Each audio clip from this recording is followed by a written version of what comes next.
Welcome back to Star Wars Abridged, and we will go ahead and jump right into Chapter 3 of Timothy Zahn's Heir to the Empire.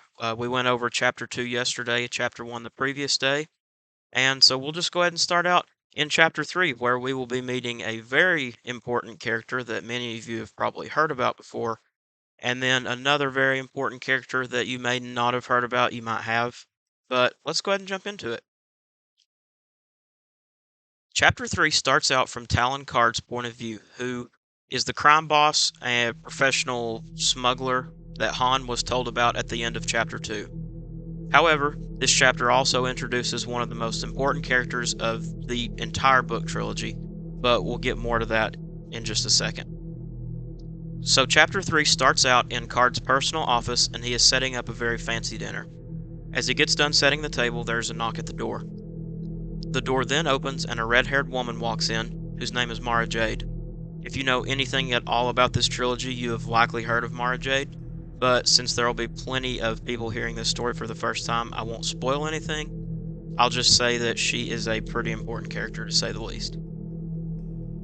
So Mara Jade enters the room and sees the massive spread of food on the table, and Karrde tells her that it is for both of them. Mara is a little unsure of Karrde's intentions, but he assures her that it is totally professional and has to do with her being promoted into a higher position within his ranks. Here we also meet Drang, which is one of Karrde's two pet Vornskirs. A Vornskir is basically a dog that is native to the planet Myrkr, which is where this chapter takes place. Drang is told to leave the room, and after a bit of convincing, the Vornskir obeys. Karrde and Mara then discuss her promotion a little further, and he reveals to her that he eventually wants her to be his right hand. This catches her off guard because she has only been with him for 5.5 months, but he sees great potential in her skills. Karrde then reveals that her duties would mostly consist of traveling with him and meeting some of the smuggler's customers. However, Mara is still suspicious of Karrde's true intentions. She feels that he actually wants something more personal from her, and that this is just his way of getting her to trust him. Mara then tells Karrde that if he is willing to give her that kind of power, she's going to put it to use. She then tells him that there are some parts of his organization that need work, and begins to tell him what she will exactly do when they are interrupted by one of Karrde's men over the intercom. There's an Imperial Star Destroyer that is made orbit above Myrkr. It's the Chimera. Despite the secrecy of the Imperial remnants, Karrde knows that Grand Admiral Thrawn is aboard the Chimera. He asks the man on the intercom, whose name is Aves, if the Chimera has attempted to make contact. Aves says no, but that the Star Destroyer is launching 2 shuttles toward Myrkr's surface. They're heading for a landing zone somewhere in the nearby forest. Karrde's interest is then piqued, and he asks Aves to call the Chimera so he can make direct contact. Aves obeys and opens a line between Karrde and the Chimera. There's no answer at first, but Karrde is then greeted by Captain Pellaeon. Pellaeon asks Karrde what it is he wants, and Karrde tells him that they just want to aid the Imperial shuttles in whatever they need.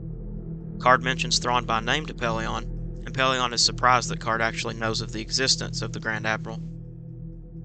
Karrde then reveals that he not only knows of Thrawn, but also of the Chimera's involvements in the raids that have recently taken place in the Abroa Sky region. And we know from Chapter 1 that the Chimera and Grand Admiral Thrawn actually took out an entire Aloman task force in that region.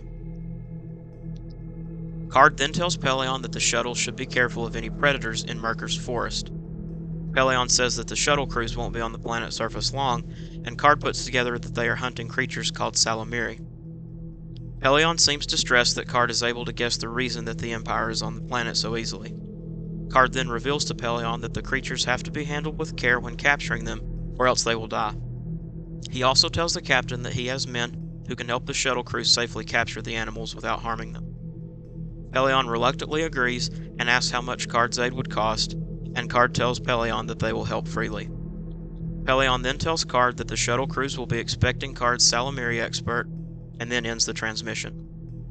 Karrde then talks with Aves again, who tells Karrde that 2 men by the names of Dankin and Chen are already getting ready to go out to meet the shuttle crews.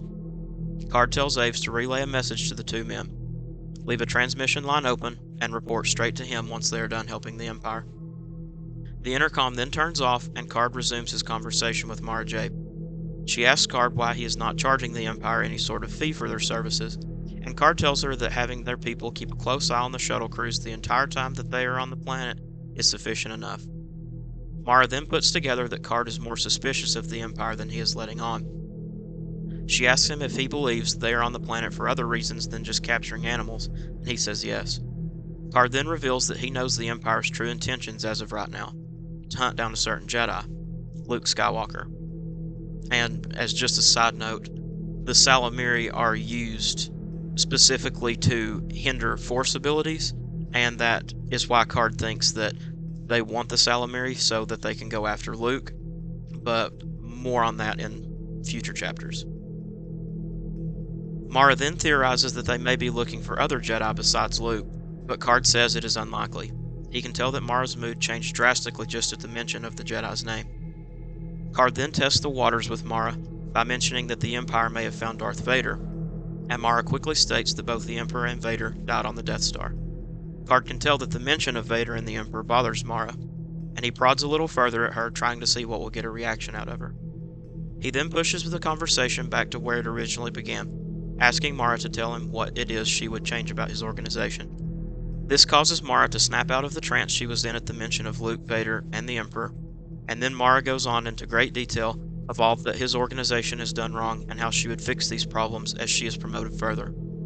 However, Karrde seems more interested in Mara as a person, as opposed to what she's actually talking about. He's specifically interested about her mysterious past, which he hopes to learn more about as the two spend more time together. He can tell that she holds a lot of secrets. However, of all that he wants to learn about Mara and her past, there is one thing in particular that he is extremely interested in: her hate for Luke Skywalker and how the two are connected. This wraps up Chapter 3 of Heir to the Empire, and it was a pretty short chapter, but we got the introduction of two very important characters, one that is going to be extremely important down the line, and I hope you enjoyed the video.